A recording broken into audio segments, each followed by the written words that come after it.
나는 가시나무가 없는 길을 찾지 않는다. 슬픔이 사라지라고 요구하지 않는다. 해가 비치는 날만을 찾지도 않는다. 여름바다에 가기를 원하지도 않는다.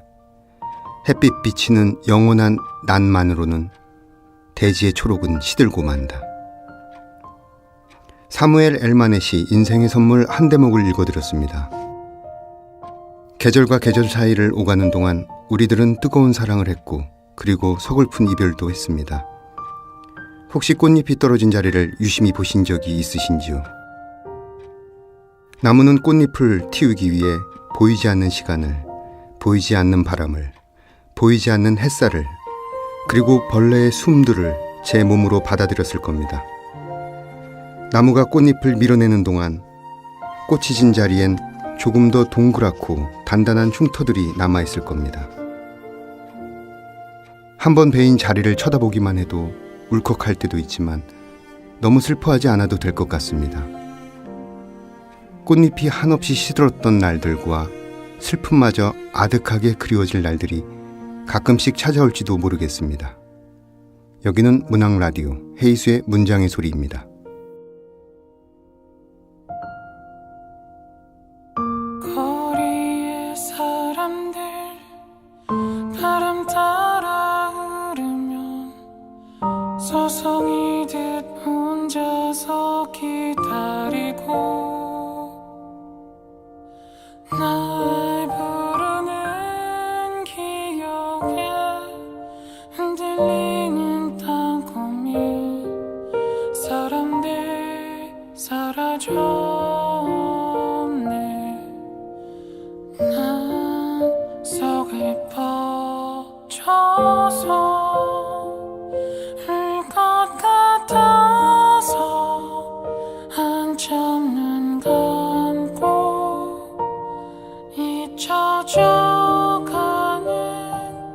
모든 것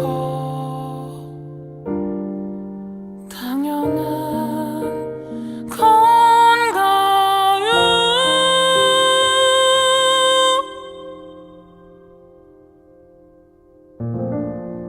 문학라디오 헤이수의 문장의 소리.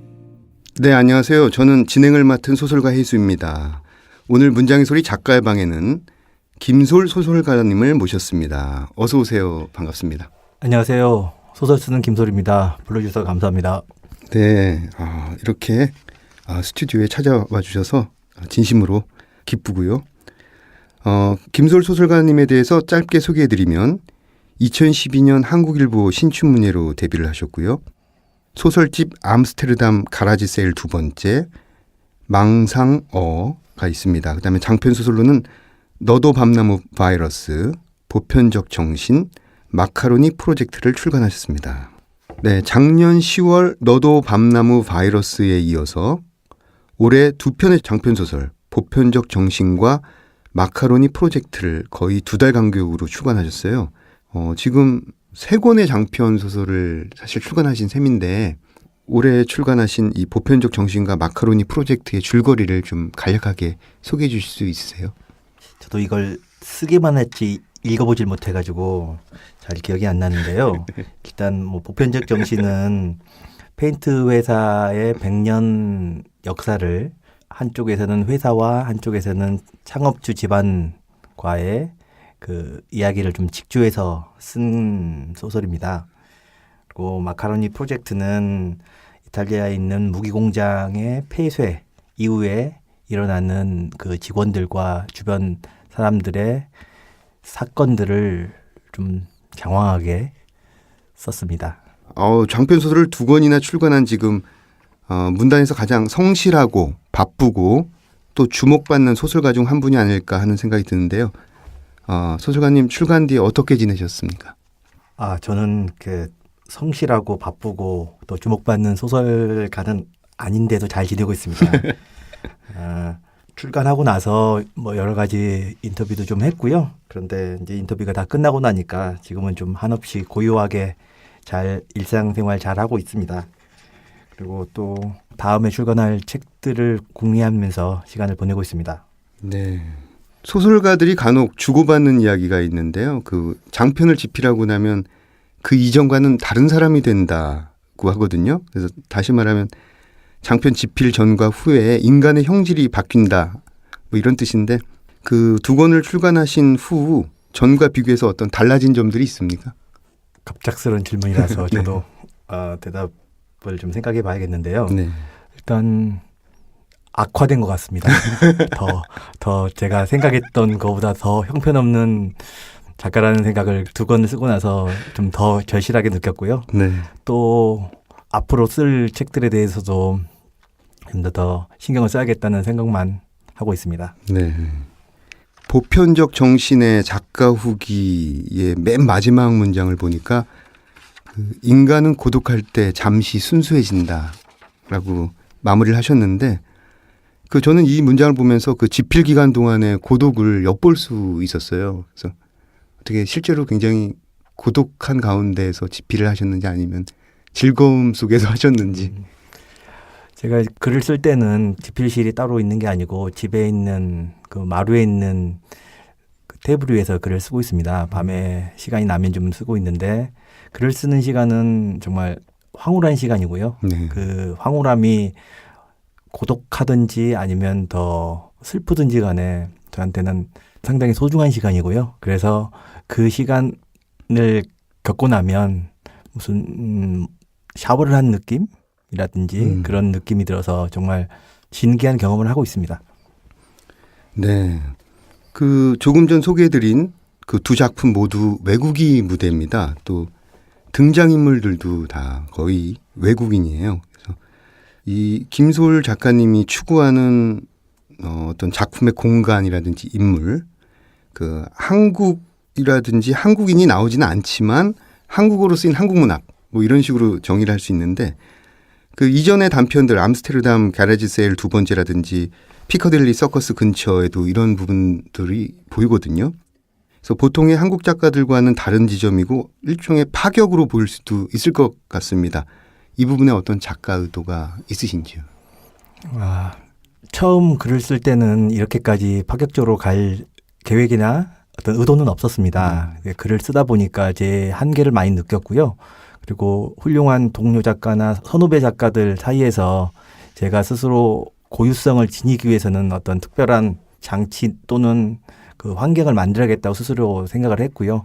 그러다 보니까 이제 전혀 저도 잘 모르는 그 시공간 속에다가 이야기를 가지고 뛰어들면서 일종의 이제 시행착오를 겪었습니다. 그런데 이제 그런 과정을 좀 겪다 보니까 어떤 거는 좀 성공을 한 것 같고 어떤 거는 또 실패를 한 것 같은데요.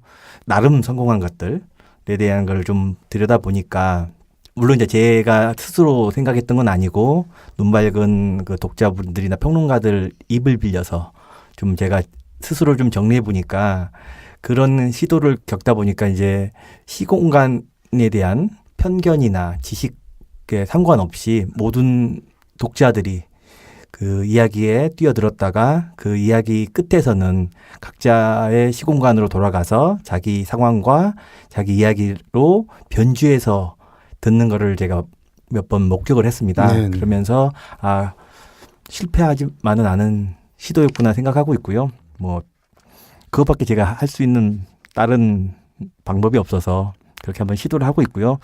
뭐 먹히는 대로는 계속 한번 더 해보고 싶습니다. 네. 저는 그 보편적 정신, 이 장편 소설을 손에 잡자마자 정신없이 읽었거든요.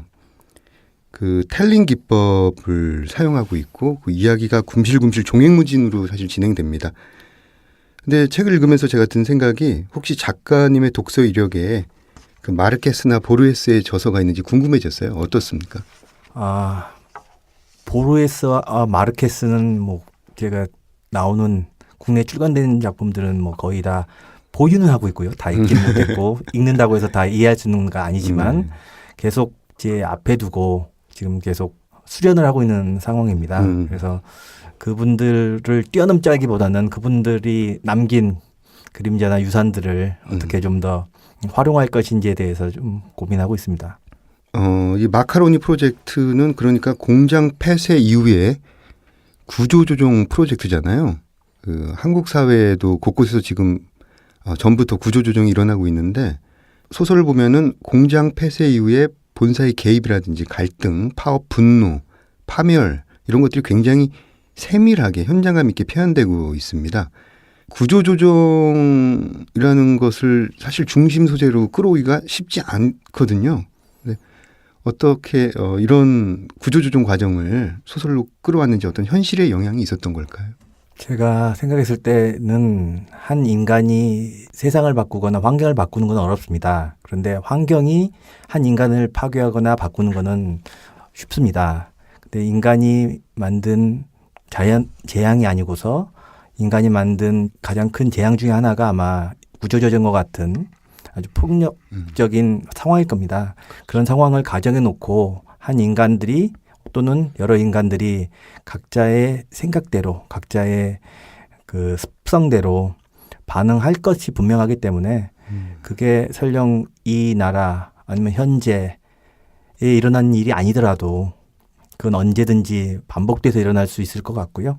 그다음에 시행착오를 겪는다고 한들 그게 많이 개선될 것 같지는 않습니다. 그래서 계속 반복적으로 일어나는 예를 들면 산사태나 뭐 가뭄 이런 거와 같은 식으로 계속 반복적으로 일어날 테니 각자의 독자들이 좀 이런 상황에 대해서 좀 생각해 보자는 차원에서 좀 평범하지만 좀 센 가정을 두고 이야기를 했고요. 저도 이제 그런 질문을 많이 받았는데 네. 사실은 뭐 소설이 완전히 허구일 수는 없습니다. 네네. 특히 이제 쓰고 나서 그 군산의 GM 사태하고도 좀 많이 겹쳐서 저도 놀랐는데 네. 사실은 실제를 바탕으로 허구를 붙이는 건데 이제 그게 어느 게 6이 되고 어느 게 4가 되는지는 이제 상황에 따라서 좀 다를 것 같습니다. 네. 저 같은 경우에는 신문을 보면은 경제 섹션을 가장 가볍게 넘기는 부류거든요.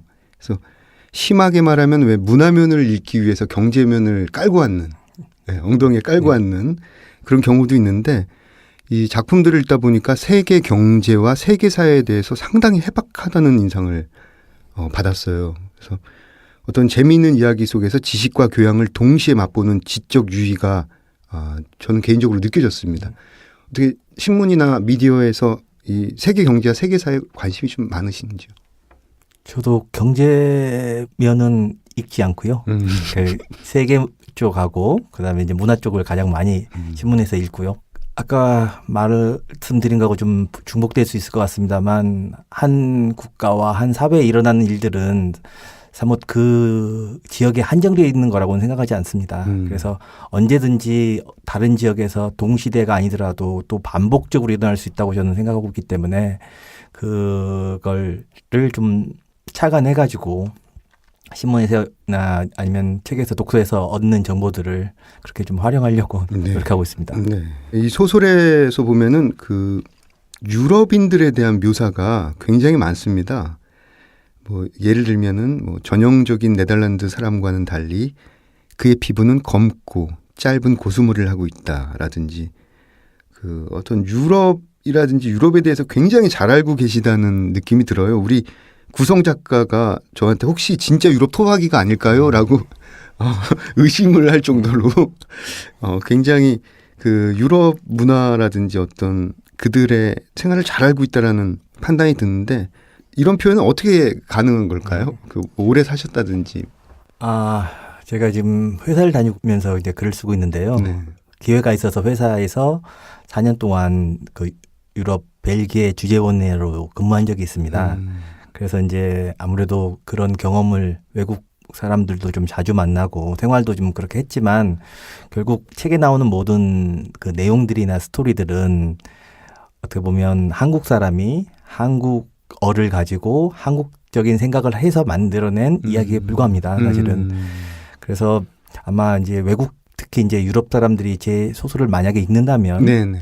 엉터리라고 할 수 있습니다. 그건 자신할 수 없습니다. 네. 어떤 한국적 시선, 한국인적 시선에 의한 유럽인들이라고 할 수 있겠군요. 예. 근데 제 판단은 그렇지 않았어요. 예. 분명히 유럽 쪽에서도 충분히 승산이 있는 그런 글이라고 판단됩니다. 가벼운 질문을 한번 드려보겠습니다. 전공이 기계공학이시잖아요. 예. 예. 그래서 제가 주변에서 이제 문학하는 학생들이 비문학 전공자들 같은 경우에는 약간 걱정하고 염려하는 부분이 있잖아요. 예. 문학 전공자들에 비해서. 그래서 문학 공부를 어떻게 하셨는지 이것도 굉장히 궁금한 부분이에요. 제가 다닐 때는 기계공학이 한 과가 아니었습니다. 기계문학과도 있었고요. 기계영화과도 있었고 기계철학과도 있었고 아닙니다. 농담입니다. 사실은 기계과 하나밖에 없었고요. 기계과를 다니다 보니까 전공이 별로 재미가 없었습니다. 네. 그러다 보니까 이제 자꾸 딴 생각을 하게 됐고 그 학교 가는 것보다는 책 읽고 여행하는 게 너무 좋았습니다. 그래서 그런 걸 좀 자주 하다 보니까 아무래도 이제 문학에 좀 뜻을 세우게 됐고요. 기획과를 나와서 좋은 점은 회사를 다닐 수 있다는 점이 좋았고요.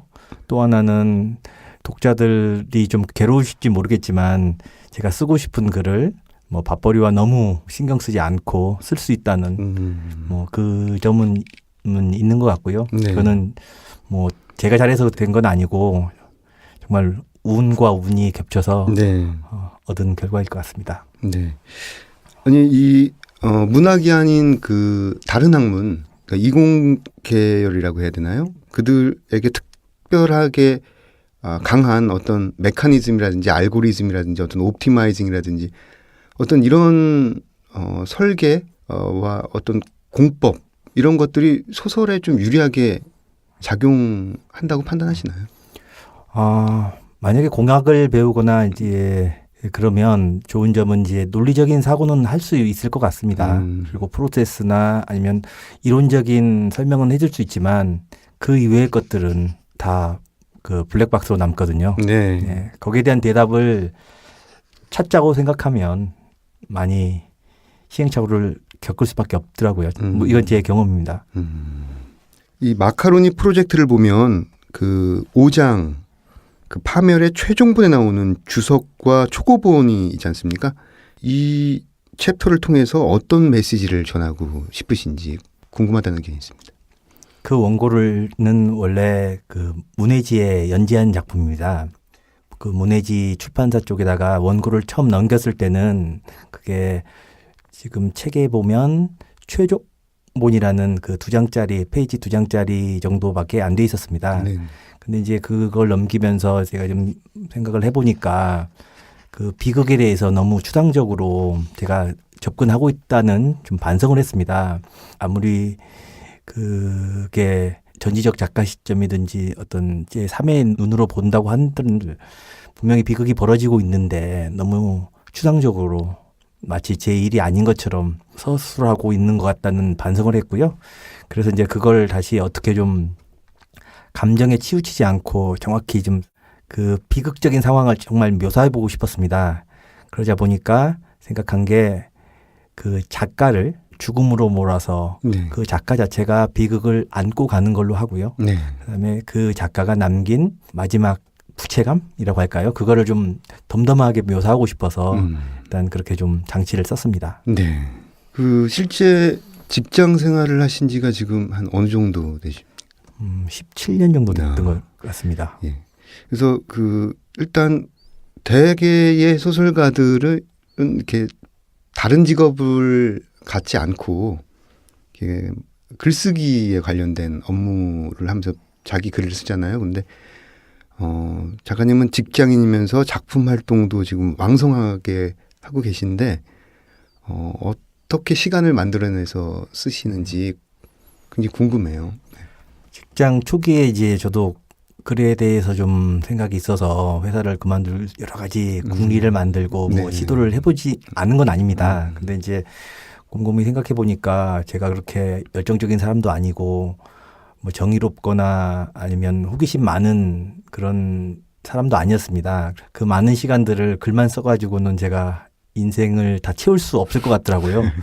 그래서 일단 뭔가를 해야겠다고 했고 또 하나 생각은 제가 이제 쓰는 글을 보니까 이게 밥벌이가 잘 될 것 같지도 않았습니다. 그래서 일단 밥벌이는 밥벌이대로 하고 그래도 그 틈틈이 써보자고 시작을 한 게 지금 여기까지 왔는데요. 그러다 보니까 지금은 이 지금 상황에 상당히 좀 만족을 하고 있습니다. 그 밥벌이도 해결하고 있지만 밥벌이가 되지 않는 글을 마음대로 쓸 수 있어서 뭐 나름대로는 만족하고 있고요. 네. 주로 이제 퇴근해가지고 뭐 좀 일찍 퇴근하면 새벽에 좀 일찍 일어나서 글을 쓰는데 뭐 그렇게 잘 써지는 것 같지는 않지만 표현을 하자면 레고 블록 만들듯이 조금씩 쌓아가고 또 무너뜨리고 이렇게 하면서 뭐 쓰고 있는데 그러다 보니까 좀 많이 좀 품질이 좀 떨어지고 있다는 느낌은 좀 들고 있습니다. 네. 그럼 주로 퇴근 후의 시간과 새벽 시간을 주로 이용하시나요? 예, 그렇습니다. 아, 출근 전에 새벽 시간. 예. 아, 지금 이 방송을 듣고 계시는 그 많은 분들이 사실은 직장 생활을 하면서 문학을 하고 싶어하는 분들이 계시거든요. 예. 그래서 그분들에게도 큰 도움이 될 것 같습니다. 제가 어디선가 읽었는데 어떤 작가는 마감일이 자기 그 작품을 완성했다고 말씀을 하시더라고요. 네. 직장인을 하다 보니까 출근 시간이 제 작품을 좀 진행시키고 있는 것 같은 사실인 것 같습니다. 아, 그 출근 시간이 좀 더 긴장하게 만들고. 예, 그렇습니다. 아, 더 쓰고 싶은데 출근 시간 때문에 못 썼다가 저녁에 빨리 또 돌아와서 그 예, 부분을 그렇습니다. 메꾸고. 예, 그렇습니다. 아, 선순환이네요. 네. 그 회사의 경우에는 왜 연구개발팀, 생산팀, 재무, 인사, 영업, 홍보 이렇게 여러 부서가 그 업무를 분담해서 하잖아요. 근데 소설가는 혼자서 그 일들을 다 해야 되잖아요. 어떤 업무가 가장 난감하신가요? 총무 업무죠. 그 모든 그 고객들의 니즈라고 할까요? 그것들 만족시켜야 되는 총무 업무죠. 가령 아까 말씀하신 그 부서들 나름대로의 불만 사항도 많고 요구 사항도 많을 텐데 그걸 다 듣고 제가 뭐 이야기를 만들든지 아니면 여러 가지 수를 만들어야 하기 때문에 아마 총무 업무가 제일 어려울 것 같습니다. 네. 최근 어떤 작업을 하시는지 뭐 차기작에 대한 계획이라든지 가까운 미래에 대한 계획을 좀 알려주실 수 있을까요? 지금 글 하나를 쓰고 있는데요. 만약에 이게 잘 되면 올 하반기에 네. 책이 한번 나올 수도 있을 것 같은데요. 지금 그 로마니, 그러니까 예전에는 이제 집시라고 말하는 그 로마니 왕에 대한 이야기를 좀 쓰고 있고요. 네. 그게 잘 되면 뭐 될 것 같은데 안 되면 또 한없이 기다려야 될 것 같고 그렇습니다. 지금 장편 2권을 출간하시고 또 다음 작품을 또 계속 지금 쓰고 계신 중이시죠? 저는 그 청탁이 많지 않는 작가이기 때문에 일단 써놓고 네. 청탁을 기다리든지 아니면 투고할 계획을 잡든지 해야 되는 작가이기 때문에요. 예, 계속 쓰고는 있습니다. 네. 아, 굉장한 성실한 진짜 그야말로 끝없이 가동되는 엔진을 가지고 계신 작가라는 생각이 듭니다. 이번 코너는 내가 가장 사랑하는 문장들인데요. 김소월 작가님은 어떤 문장들을 가져오셨을지 육성으로 직접 들어보겠습니다. 하루 권장량. 비타민은 하루 권장량 이상을 삼키면 약 대신 독이 된다. 그것은 게으른 사람들을 계도하기 위해서 신이 만든 일종의 놀이규칙이다. 한꺼번에 결코 할 수 없어서 매일 하지 않으면 안 되는 일이 있다. 사랑한다고 말하는 일, 감사하는 일, 노동하는 일, 사색하는 일, 산책하는 일, 반성하는 일, 기도하는 일, 책을 읽는 일, 대화하는 일, 어루만지는 일, 귀가하는 일, 글을 쓰는 일, 꿈을 꾸는 일까지. 이것들은 서로 차례나 우열이 없으나 딱히 계획을 세워 처치해 나갈 수도 없다. 하루 종일 사무실에 앉아서 겨우 꿈을 꾸는 날만 늘어간다. 농조 연운. 새장 안의 새는 늘 구름의 자유를 연모하면서도 새장이 보장해주는 안락을 쉽게 포기하지 못하여 새장문이 열려있는데도 날개를 사용하지 않는다. 자신이 괴물로 퇴화하고 있다는 사실도 모른 채. 이 부분은 너도 밤나무 바이러스에 실린 작가의 말이죠? 예, 그렇습니다. 네. 이 부분을 선택하신 어떤 계기에 대해서 좀 말씀해 주십시오. 순전히 이제 홍보 차원에서 제가 선택을 했는데요. 네. 사실 작년 10월부터 올 3월까지 해가지고 사실은 장편 소설이 3권이 나왔습니다. 네. 새 쌍둥이를 낳았는데 너도 밤나무 바이러스가 첫째다 보니까 아마 부모나 이 친척들한테 너무 대접을 못 받고 있는 것 같아서 일단 저라도 한번 다독거려줘야 될 것 네. 같아서 들고 나왔고요. 네. 또 출판사한테도 좀 미안해서 꼭 한번 읽어보고 싶었습니다. 네. 자, 이번 코너는 사운드 앤 스토리 시간입니다. 저희 문장의 소리에서는 작가님이 가져오신 소리들을 틀어드립니다. 오늘 김솔 소설가님은 어떤 소리를 들고 오셨는지 함께 들어보겠습니다.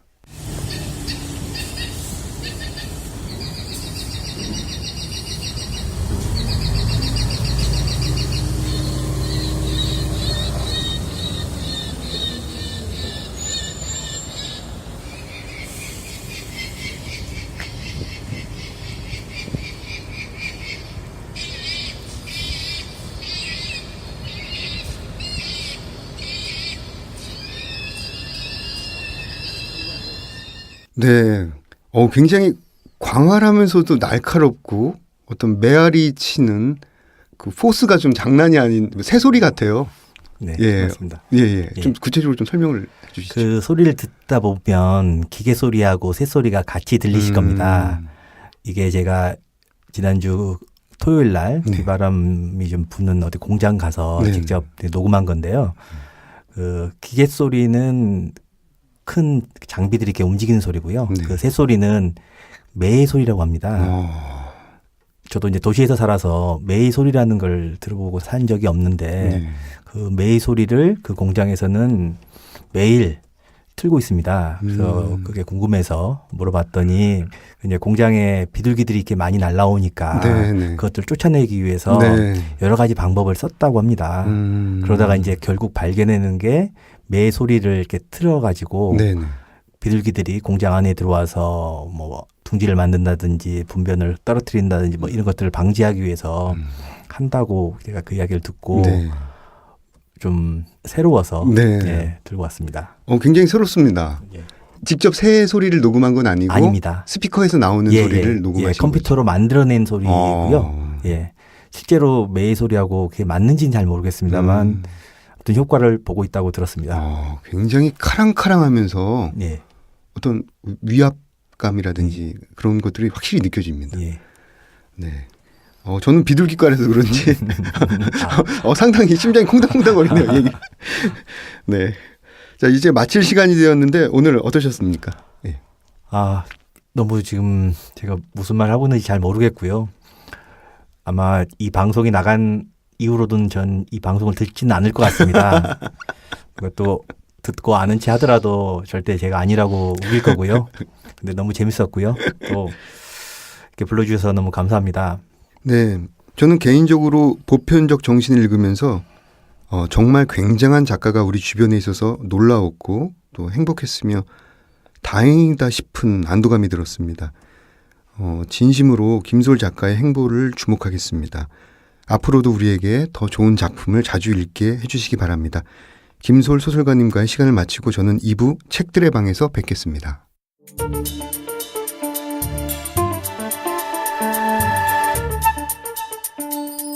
문장의 소리 2부 책들의 방 코너에서는 책과 관련된 다양한 직업군의 사람들과 많은 이야기를 나눠볼 텐데요. 오늘은 한국 문학을 외국어로 번역하시는 번역가 특집입니다. 번역가 이태원 선생님 그리고 허정범 선생님 모셨습니다. 네, 어서 오십시오. 안녕하세요. 네, 본인 소개를 좀 각자 해주시기 바랍니다. 안녕하세요. 저는 프랑스어로 번역을 하고 있는 이태연이라고 합니다. 반갑습니다. 네, 안녕하세요. 저는 영어로 번역하고 있는 허정범이라고 하고요. 필명 안톤 허를 쓰고 있습니다. 네, 허정범 선생님은 이제 필명으로 안톤 허를 쓰고 계시군요. 네. 네, 이태원 선생님은 필명이 따로 없으십니까? 저는 제 이름 너무 좋아해서 네. 그대로 사용하고 있습니다. 네. 책들의 방 코너에서는 직접 자신의 연대기를 소개하고 있습니다. 먼저 이태원 번역가님이 쓰신 나의 연대기를 한번 들어보겠습니다. 부산에서 태어나서 불문학과를 들어갔고 자연스럽게 프랑스로 유학하게 되었습니다. 어느 집이나 거실 책장에 꽂혀있던 여러 전집 중에서 어렸을 때 읽었던 셰익스피어 작품의 영향이었는지 연극 공연을 즐겼던 기억에 전공을 희곡으로 선택했습니다. 박사 과정을 밟던 중 지인의 소개로 통번역 일을 시작한 것이 현재 저의 직업이 되었군요. 고등학교 야간 자율학습 시간에 공부 대신 늘 소설책을 읽었고 소설과 연극을 좋아하는 이유는 상상의 나래를 펼칠 수 있다는 것이겠지요. 기술 번역의 약간은 염증과 한계를 느끼고 있었는데 어느 날 한국문학번역원에 대한 이야기를 듣고 아카데미를 이수한 후 제가 하고 싶었던 문학작품 번역을 시작하게 되었습니다. 이곳에서 함께 수업을 들었던 동료들과 공동으로 김중혁의 아키드르 도서관을 번역한 후 차기 작품 번역을 위해 여러 소설을 읽던 중에 한강의 글이 마음에 들어 그 중에 바람이 분다 가라를 선택하게 되었습니다. 그동안 여정을 이야기하다 보면 우연과 인연이라는 말을 많이 하게 됐는데 불문가를 선택한 것도 번역을 시작하게 된 것도 제게는 어쩌면 첫 소설 번역이고 한국문학 번역상을 안겨주었기에 대표작이라고 할 수 있는 한강의 작품을 선택한 것도 이러한 우연과 인연이 겹쳐서 이루어진 것 같습니다. 그 이전에 했던 다른 작업들은 여러 번역가들과의 공동 번역이었고 물론 공역자가 있긴 하지만 원어민 검수자와의 첫 작업이 한강의 소설인데 독자들은 잘 아시다시피 그냥 읽기에도 쉽지 않은 작품을 번역하는 데 어려움이 많았습니다. 특히 이 경우는 참 신기하게도 여러 작품 중에 우연히 이 소설을 선택하게 되었고 지도 교수님 소개로 함께 작업을 시작하게 된 공역자 선생님께서 서울에 방문했을 때 작가와의 만남을 주선했었는데 두 선생님의 분위기와 느낌이 참 닮았다라는 생각을 했습니다. 이러한 인연으로 이 작품을 번역하게 된 것은 아닌가 합니다. 현재는 이장욱의 천국보다 낯선과 편여영의 서쪽 숲에 갔다가 번역 지원 대상작으로 선정된 후 일부 번역하여 출판사 섭외 중이고 올 가을에 출판될 작품은 술이라는 수필집 중에 박두진의 월탄무의 수주 공촉, 서정범의 선혜열 씨, 그리고 박재삼의 술 마시고 실수한 4가지입니다. 네. 많이 길었죠. 네. 책들의 방에 이제까지 나오신 분들 중에 가장 긴 연대기가 아닌가 싶은데요. 프랑스 유학 생활에 대해서 조금 듣고 싶습니다. 어떠셨나요? 행복하셨나요? 아니면 프랑스 유학 기간을 본인이 어떤 정의를 내리고 계신가요? 잘 놀았다라는 표현을 제가 많이 써요. 네. 10년 동안 있었었는데요.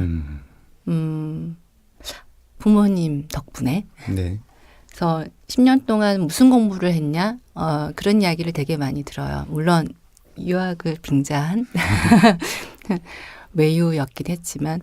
근데 어쩌면 지금 저를 많이 형성하게 됐다고 할 수 있었던 게 거기서의 즐겁게 놀았다는 것, 잘 즐겼다는 것이 아니었나라고 생각합니다. 많이 보고 많이 느끼고.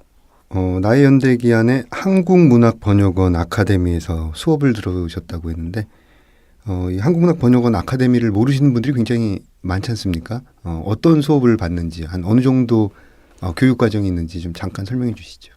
한국문학번역원 자체가 그 한국문학을 이제 세계로 이렇게 그 알리기 위해서 만들어진 기관으로 제가 알고 있는데 거기에서 이제 미래의 그 번역가를 양성하기 위한 이제 과정이 이제 아카데미고 초반에는 제가 듣기에는 일반 그 전역 과정이라고 해야 되나?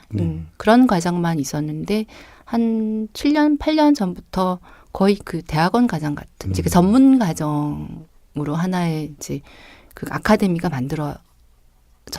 그래서 거기서 그러니까 정규 과정 같은 경우는 원어민들을 이제 주로 대상을 하고 이제 한국인들도 있고요.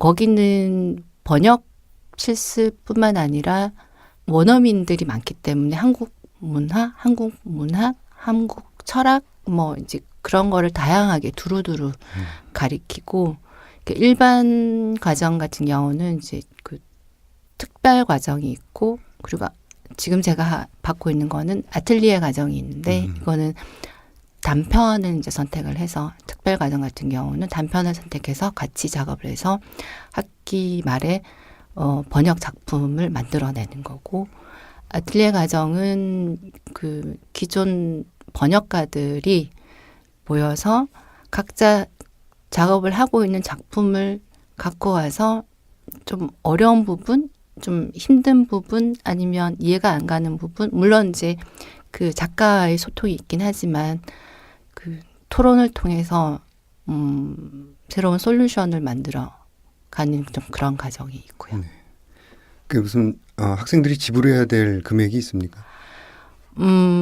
아틀리에 과정은 지불해야 되는 건 없고요.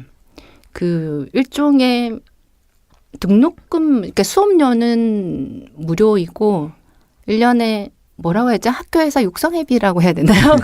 무슨 그런 쪽으로 이제 10만 원 내는 걸로 알고 1년에 있어요. 10만 원? 네. 근데 이제 원어민 같은 경우는 장학금을 받고 생활비 내지는 장학금을 받고 수학을 하고 있다.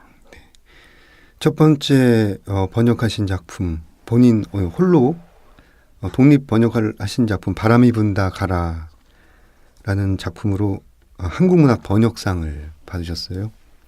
이 작품에 대한 개인적인 의미가 상당히 클 것 같습니다. 번역을 하실 때 작업이 조금 힘드셨나요? 많이 힘들었어요.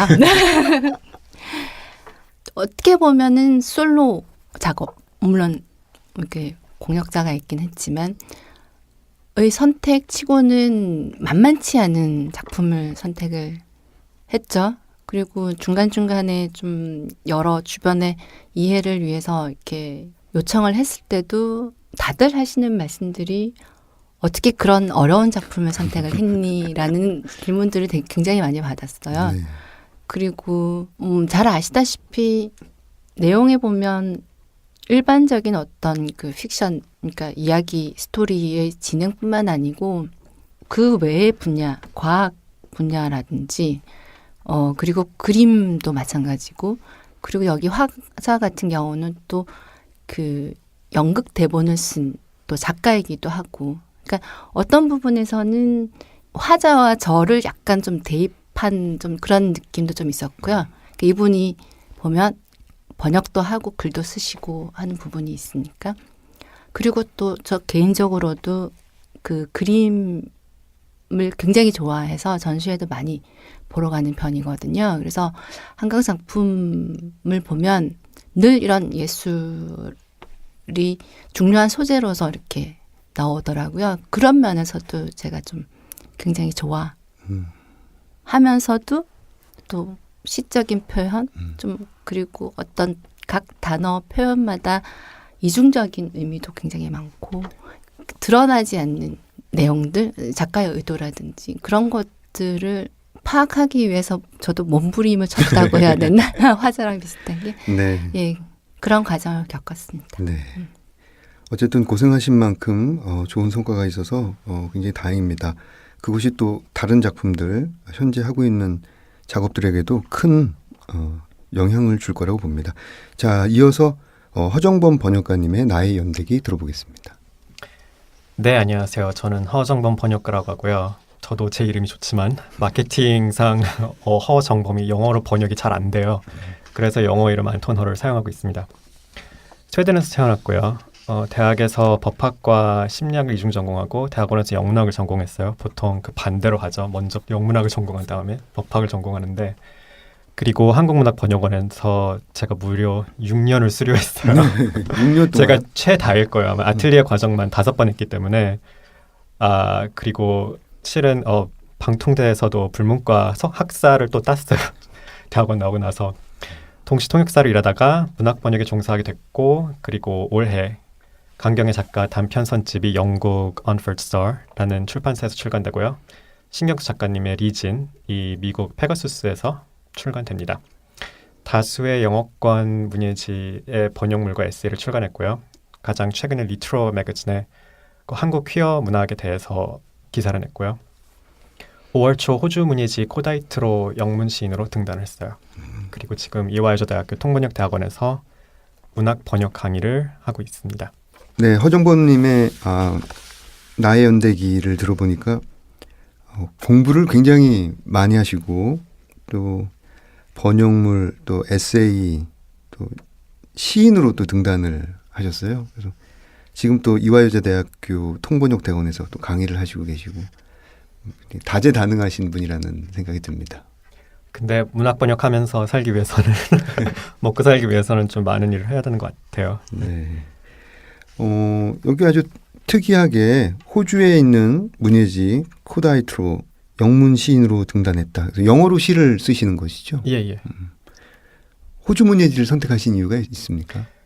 얼마 전에 호주랑 한국에 있는 시인들의 어떤 교류 프로젝트가 있었어요. 근데 제가 이때 영어로 된 시를 한국어로 번역하고 한국어로 된 시를 영어로 번역하고 이 번역을 맡았었거든요. 근데 이때 이중 시인 중 한 분 리사 gorton이라는 시인이 계셨는데 그분 시가 너무 좋았고 그래서 제가 만났을 때 시인 너무 좋았다고 제가 막 열광을 했었어요. 근데 리사 gorton 씨가 마침 이때 그 올해 이 코다이트의 게스트 편집을 하시더라고요. 그래서 제가 만약 우리 뭔가 통하는 것 같은데 만약에 내 시를 제출하면은 이게 출간되지 않을까 해서 그냥 큰 생각 없이 그냥 제출을 했었는데 근데 이게 다 블라인드거든요. 그러니까 제가 썼는지 몰라요.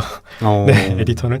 근데 그게 통한 게 있었나 봐요. 그래서 저를 뽑으시게 됐더라고요. 그래서 네.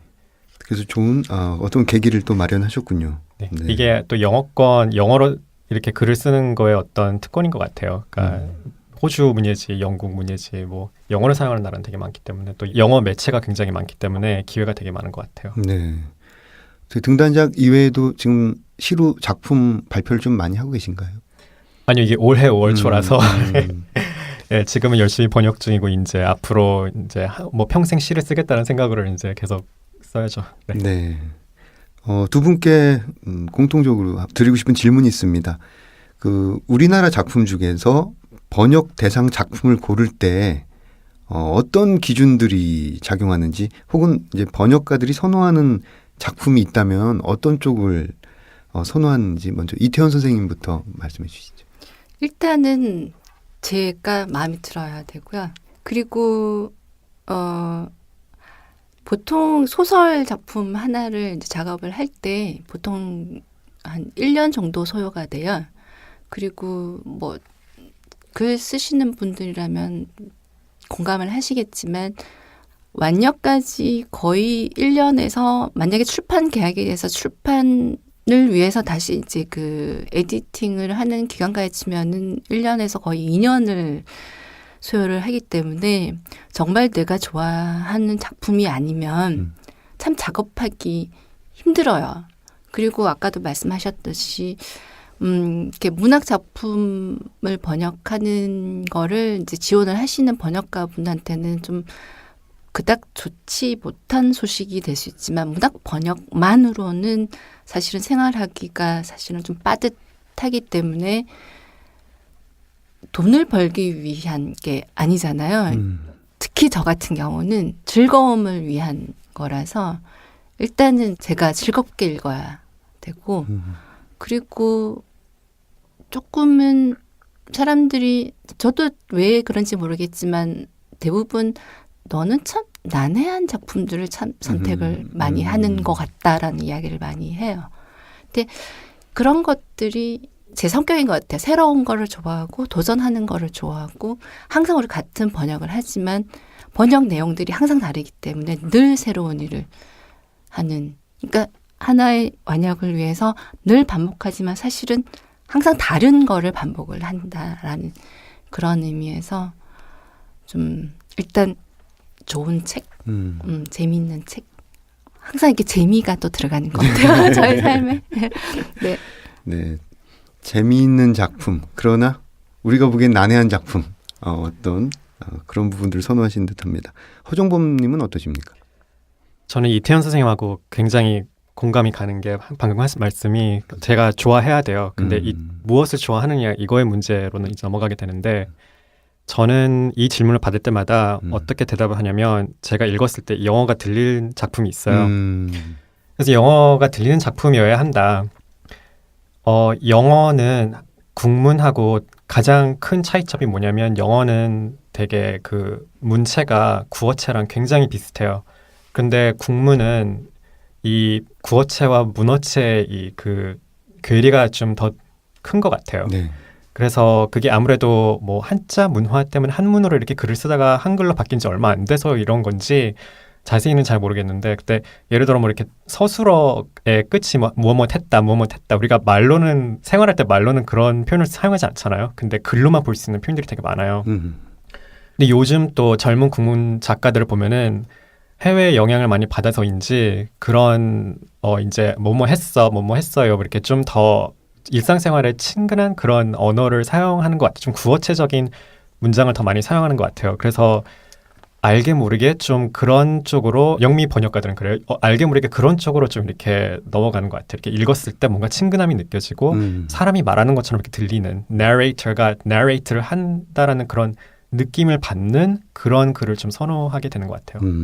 그렇군요. 번역 작업 하시면서 원작자와 소통을 하시나요? 저 같은 경우는 이메일을 주고. 네. 그러니까 특히 뭐 어쨌든 대표작이니까 계속 이제 한강 작품이 이제 언급이 될 건데, 되고 있고 될 것이고, 이해하기 어렵고 아무래도 표현이 시적인 부분도 많고 그렇다 보니까, 그리고 또 한국어의 또 특징이 주어를 생각하는 경우가 많잖아요. 그렇죠. 그래서 어떤 부분 같은 경우는 화자가 이야기를 한 것 같은데, 아니면 화자가 이렇게 설명을 하면서 그 바라보는 대상, 아니면 이제 서술하고 있는 대상인 것 같은데, 곱게 약간 좀 삐끗해져 버리면 이렇게 의미가 이상하게 이제 이렇게 전달이 되는 경우가 있어요. 네. 그런 부분도 있고, 그런 경우는 항상 메일로 선생님 이거는 이러이러해서 저는 이렇게 이해를 했는데 맞나요? 로 보내주시면 감사하게도 금방 이렇게 답변을 해주시고, 거기다 추가로 왜 그렇게 썼는지 배경이라든지 의도라든지 그런 것까지 이렇게 상세하게 설명을 해주셔서 도움을 굉장히 많이 받았어요. 네. 이장욱 선생님도 마찬가지고요. 네. 허준범님은 원작자와 어떤 소통을 하십니까? 저는 원작자를 일단 다 만나본 것 같아요. 돌아가신 강경혜 선생님 빼고는 네, 다 만나본 것 같고요. 근데 뭐랄까, 저는 이렇게 이태원 선생님처럼 난해한 거를 고르지 않고 좀 쉬운 거를 고르는 것 같아요. 저는 좀 게을러서. 그래서 저는 오히려 이렇게 소통을 많이 하는 것 같지 않아요. 오히려. 그러니까 예를 들어 신경수 작가님의 리진, 이건 역사 소설이고 3대륙에 걸쳤고 물어볼 게 되게, 여쭤볼 게 되게 많을 텐데, 제가 작가님한테 말씀드렸어요. 제가 이거 다 번역 끝나면, 제가 1차 번역이 끝나면 제가 질문을 다 목록으로 만들어서 제가 보내드리겠다. 근데 끝내 제가 그 목록을 보내드리지 않았던 게, 그냥 모든 게 다 너무 잘 이해가 됐고 작가님께서 모든 거를 다 이미 리서치를 했기 때문에 제가 뭐를 찾아보면은 그게 다 있더라고요. 이미.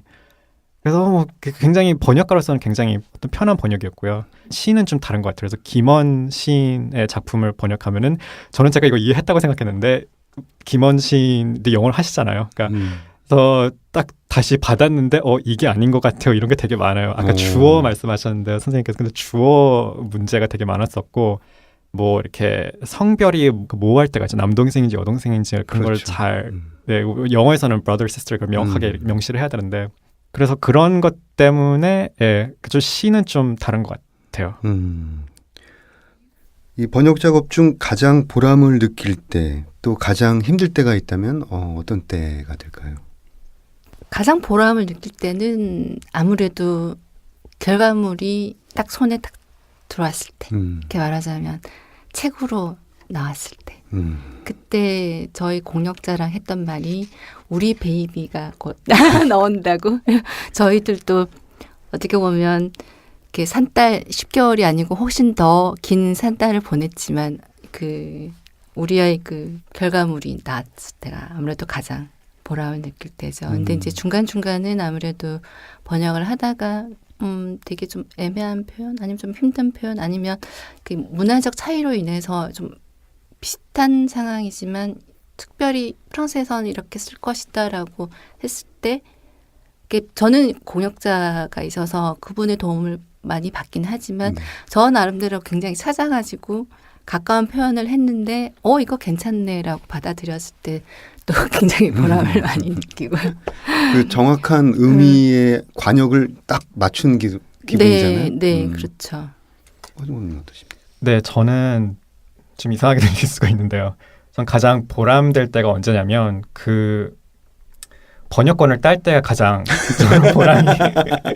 왜냐하면 예를 들어 그 강경의 시인 선집 그거를 제가 번역권을 땄을 때 제가 그거를 영국에 있는 영국 팬이라는 단체가 있어요. 근데 거기서 제가 한국 사람 최초로 땄을 거예요.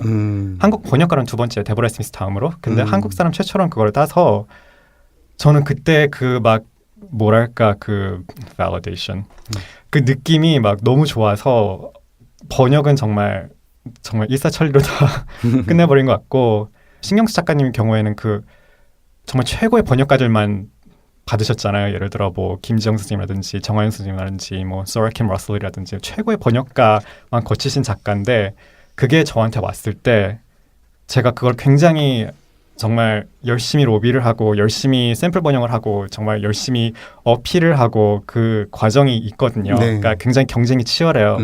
이 번역을 딴다는 거가 그냥 누가 이렇게 제가 가만히 있으면 누가 이렇게 너 실력 좋아 이렇게 여기 하나 번역해 이런 게 전혀 아니고 정말 그 반대예요. 정말 엄청난 치열함과 싸움과 눈물과 그게 있기 때문에 그 과정이 있기 때문에 제가 그 에이전트로부터 문자를 받았을 때 저 네. 지하철 플랫폼에 서 있었는데 막 나 이거 번역권 땄어 하면서 제가 그 울음을 터뜨렸었어요.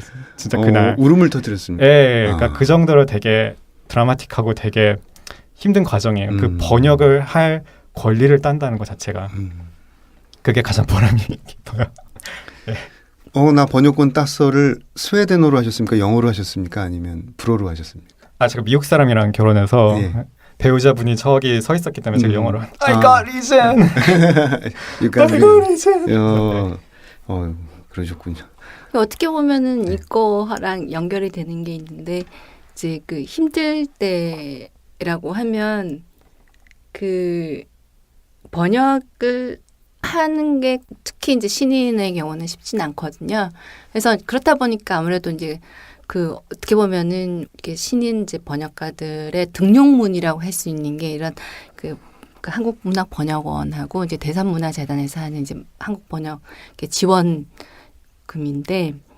그거는 이제 그냥 저작권만 이제 받아가지고 번역을 하는 거고 그러는 과정에서 이제 출판사를 이제 뭐 섭외도 우리가 하는 경우도 있고 이제 뭐 그 저작권을 갖고 있는 출판사에서 하거나 이제 에이전트에서 하거나 그런데 이 출판사를 찾지 못했을 때 그래서 아까 지금 출판사 찾는 중이다라고 했던 두 작품 같은 경우도 사실은 그 번역 지원을 받은 게 좀 됐어요. 근데 지금 그 출판사를 못 찾아가지고 지금 한 4, 50페이지 정도만 번역을 한 상태에서 이제 출판 제안을 위한 이제 샘플 번역만 한 상태에 지금 중단이 되는 게 너무 좀 좌절감 있게 계속 번역을 하는 사람으로서는 좀 조금 슬프다고 해야 되나? 그래서 좀 그런 환경들이 좀 더 이렇게 좋아졌으면 좋겠다라는 그런.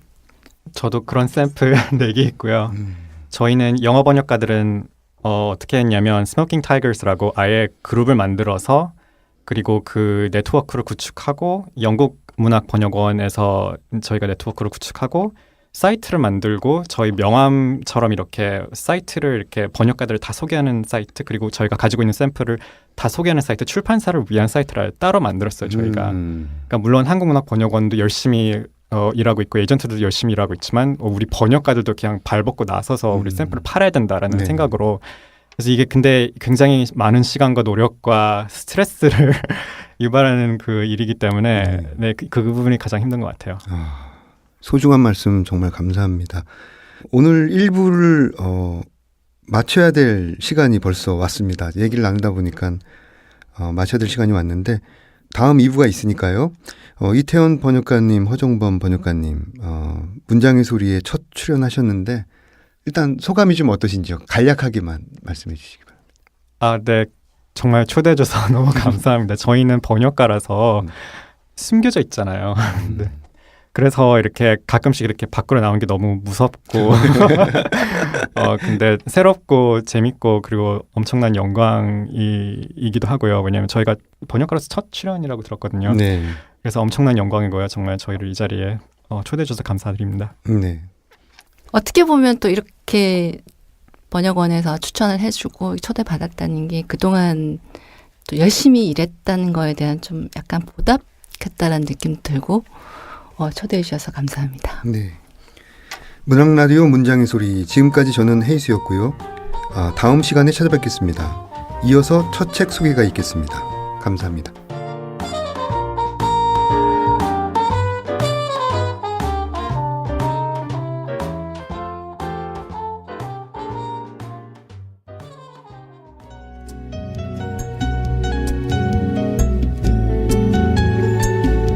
문장의 소리 정현우 시인입니다.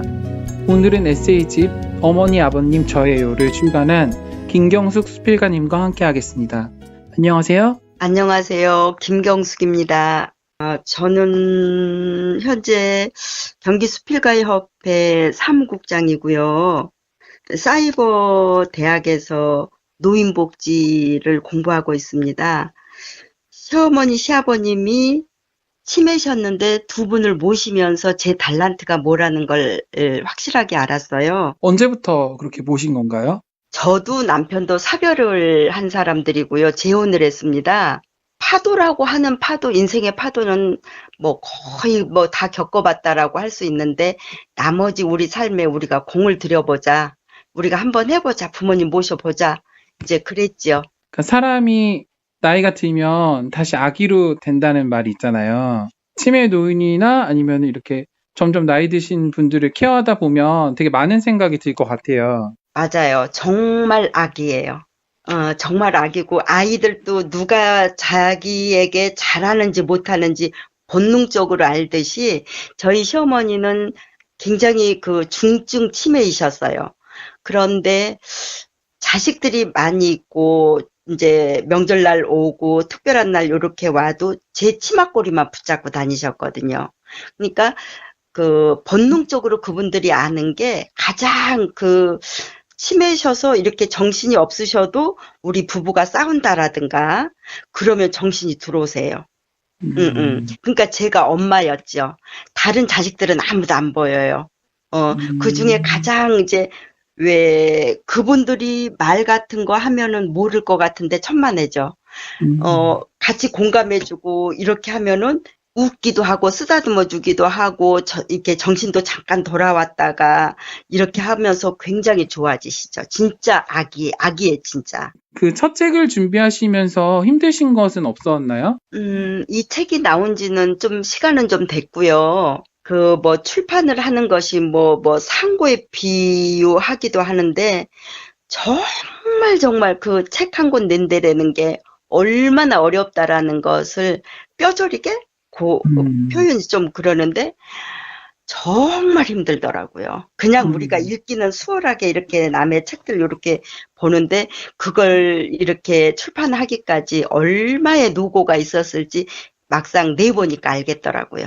제목처럼 에세이 글에도 부모님에 대한 글들이 많아요. 그동안에 제가 이제 부모님 모시면서 이제 일기를 썼는데 그거마저도 없었으면은 정말 내가 숨을 쉴 수가 없었을 것 같아요. 일기로 이렇게 묶으신 거군요. 그러니까 치매 어르신 한 분도 모시기가 사실은 어렵잖아요. 어려운데 그러니까 몰랐으니까 모셨다라고 할 수 있죠. 그러니까 모르면 용감하다고 저하고 남편은 어떤 생각을 했었느냐면은 마음만 따뜻하면은 충분히 할 수 있다라고 생각을 했어요. 그러니까는 어르신들이 기저귀, 그 성인용 기저귀가 어떻게 생겼는지도 모르고 그냥 우리가 효도하겠다.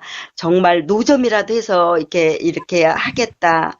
뭐 이랬었는데 막상 가서 부딪혀 보니까는 그러니까 모르고 했기 때문에 또 잘한 부분도 있지만 이겨낼 수 있는 부분도 있지만 너무 몰라서 그만큼 더 힘들었던 부분들도 있었죠. 선생님 말씀도 듣고 이제 제가 에세이 글들을 보면 이제 모두가 잊혀지고 또 모두가 나이가 들고 결국 죽게 되는 거잖아요. 그래서 네. 많은 생각을 하게 되는데 선생님에게 죽음은 무엇인지 궁금해요. 그 어느 책에 보면은 뭐 죽음을 뭐 문으로 볼 것인가 벽으로 볼 것인가 그런 거 읽은 저기가 나는데요.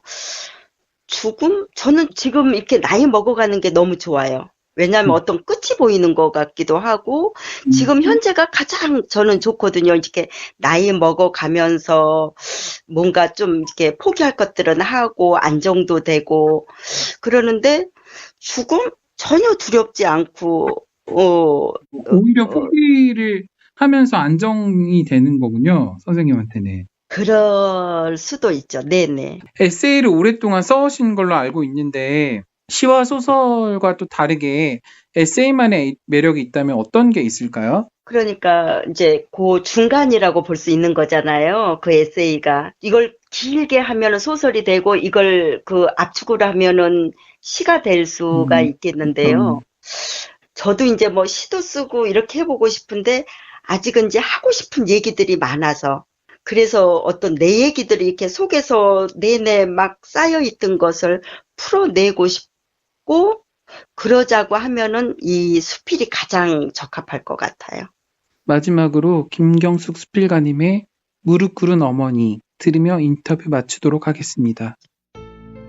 또 한바탕 천둥과 번개와 폭풍의 시간이다. 아침을 잘 드신 아버님이 방으로 들어가시고 조용하기에 주무시는 줄 알았다.